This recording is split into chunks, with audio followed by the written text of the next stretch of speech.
పద్మశ్రీ కోట శ్రీనివాసరావు గారి మరణం సినీ రంగానికే తీరని లోటు. దశాబ్దాలుగా ఆయన తన నటనతో తెలుగు ఆడియన్స్ మదిలో చెరగని ముద్ర వేశారని నటుడు బాలకృష్ణ గారు అన్నారు.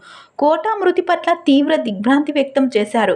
తన విలక్షణ నటనతో ఎన్నో పాత్రలకు జీవం పోశారు కోట. ఇతర భాషల్లోనూ నటించి మెప్పించిన ఘనత ఆయనకే దక్కుతుంది. 1999లో విజయవాడ తూర్పు నియోజకవర్గ ఎమ్మెల్యేగా గెలుపొందిన ఆయన ప్రజాసేవతోనూ మంచి నాయకుడిగా కూడా పేరు సంపాదించుకున్నారు. ఆయన మరణం తెలుగు సినీ రంగానికి తీరని లోటు. వారి పవిత్ర ఆత్మకు శాంతి కలగాలని భగవంతుణ్ణి ప్రార్థిస్తున్నాను అని అన్నారు. లెజెండరీ యాక్టర్ కోట శ్రీనివాసరావు గారు ఇక లేరనే వార్త తనను ఎంతో కలిచివేసిందని మెగాస్టార్ చిరంజీవి గారు కూడా అన్నారు. కోట మృతి పట్ల తీవ్ర సంతాపం తెలియజేశారు. ప్రాణం ఖరీదు అనే సినిమాతో ఆయన నేను ఒకేసారి సినిమా కెరియర్ ప్రారంభించాం.